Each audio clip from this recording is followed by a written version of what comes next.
पाखे आसुची दिल्ली निर्वाचन।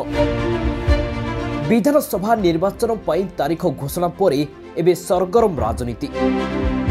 एजाई दुई प्रतिद्वंदी आप और बीजेपी निज निजर प्रार्थी तालिका जारी करिथिबा बेले कांग्रेस मध्य पछरे पड़ी नाही। आप 17टी आसन पर प्रार्थी तालिका जारी करिथिबा बेले प्रथम और द्वितीय पर्याय रे 58टी आसन रे बीजेपी प्रार्थी तालिका प्रकाश करिछि। सूचना थाउ कि फेब्रुआरी 5 रे 70 विधानसभा आसन रे भोट ग्रहण हेबो। गोटे पर्याय रे एही भोट हेबा नै घोषणा करिसंती मुख्य निर्वाचन कमिशनर राजीव कुमार।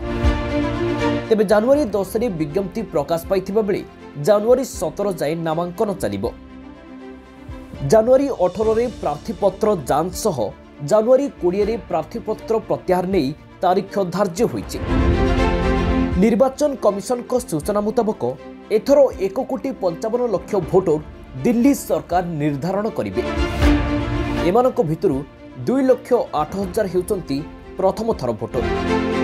अन्यपटे दिल्ली विधानसभा निर्वाचन पई मोट 13,033 पोलिंग स्टेशन रो व्यवस्था होइछि। प्रकाश थाउ कि 17टी आसन विशिष्ट दिल्ली विधानसभा पई फेब्रुआरी 5 रे निर्वाचन अनुष्ठित हेबो। एहा परे फेब्रुआरी 8 तारिख रे भोट गणति और फलाफल प्रकाश पाइबो। ब्यूरो रिपोर्ट, खबर संगे संगे। दिन मीठा स्मृति भूली हुए ना, माँ हाथ स्वाद टाणी आणे पाखकु।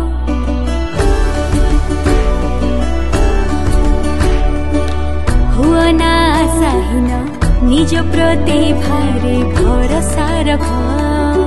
तू नारी करी देखेबू अछि ना सूर्य चंद्र प्रिय, अछि ना सूर्य चंद्र प्रिय। निज स्त्री भली साथी थाए प्रति यात्रा रे मीठा रूपे रहे। सूर्य चंद्र घी सब स्वादिष्ट खाइबा पछर रहस्य।